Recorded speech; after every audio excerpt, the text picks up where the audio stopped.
आप देख रहे हैं बी मिशन टीवी। इस बार हरियाणा विधानसभा आम चुनाव में भारतीय जनता पार्टी और कांग्रेस के अलावा भी तमाम गठबंधन दमखम दिखा रहे हैं और उनका रुतबा और दबदबा लगातार सोशल मीडिया के माध्यम से आप और हम सबको देखने को मिल रहा है।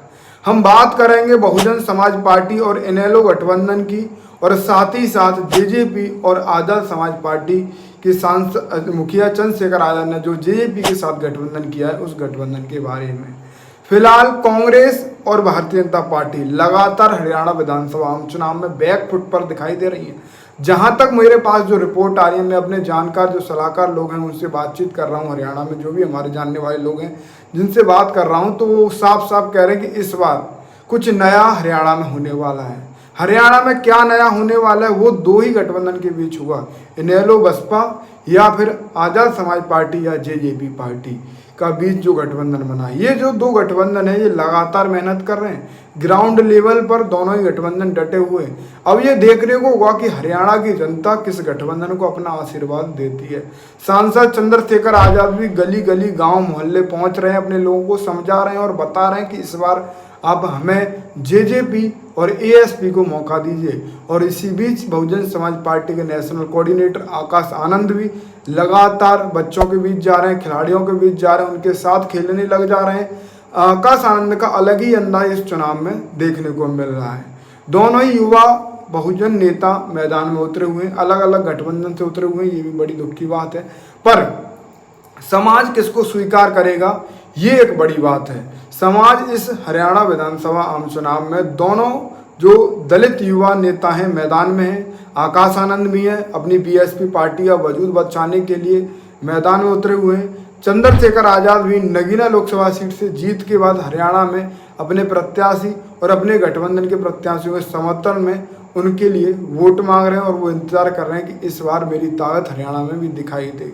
दोनों ही गठबंधन लगातार मेहनत कर रहे हैं और आज मायावती जी की जिंद में रैली है, मैं किसी कारणवश नहीं जा पा रहा हूँ, मैं ग्राउंड लेवल पर नहीं पहुँच पा रहा हूँ। इस बार काफ़ी ज़्यादा बड़ी समस्याओं से मैं जूझ रहा हूँ। आप सभी को भली भांति पता है कि मेरी कार में आग लग गई और 2 मिनट में कार जलकर खाक हो गई। इस वजह से मेरे पास कोई संसाधन नहीं है कि मैं हरियाणा में पहुंचकर विधानसभा आम चुनाव की कवरेज कर सकूं।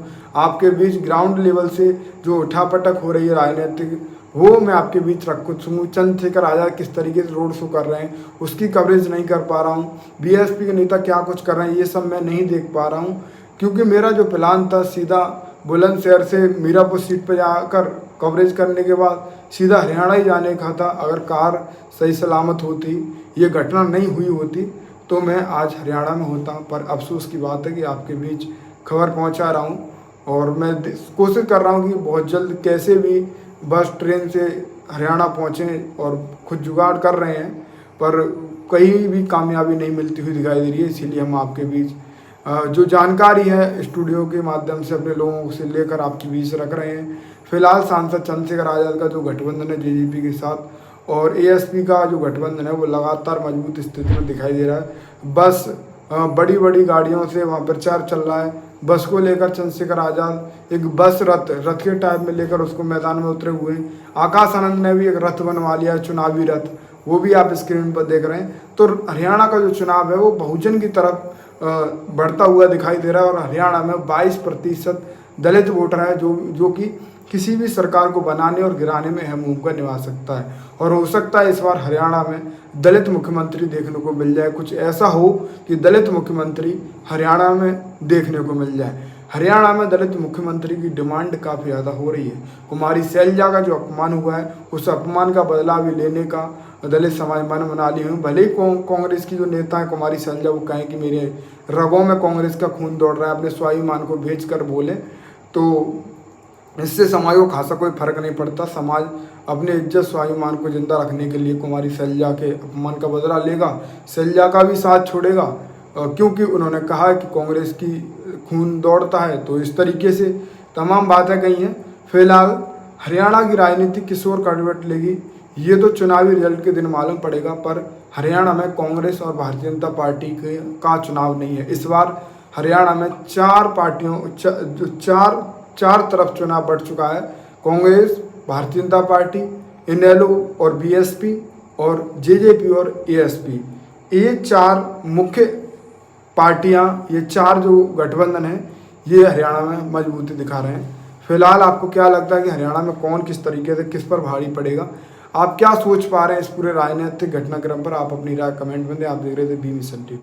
साथियों, जैसा कि आपको पता है, बी मिशन टीवी हमेशा ग्राउंड जीरो की रिपोर्ट आपके बीच रखता है। अगर आपको हमारा काम पसंद आता है तो बी मिशन टीवी को आर्थिक मदद करें, जिससे कि हम यूं ही निरंतर ग्राउंड लेवल पर काम करते रहें। स्क्रीन पर दिख रहे QR कोड को स्कैन करें और अपने दान की राशि बी मिशन टीवी के खाते में भेजें। QR कोड के अलावा आप हमारी UPI ID BMissionTV@YBL पर भी मदद भेज सकते हैं।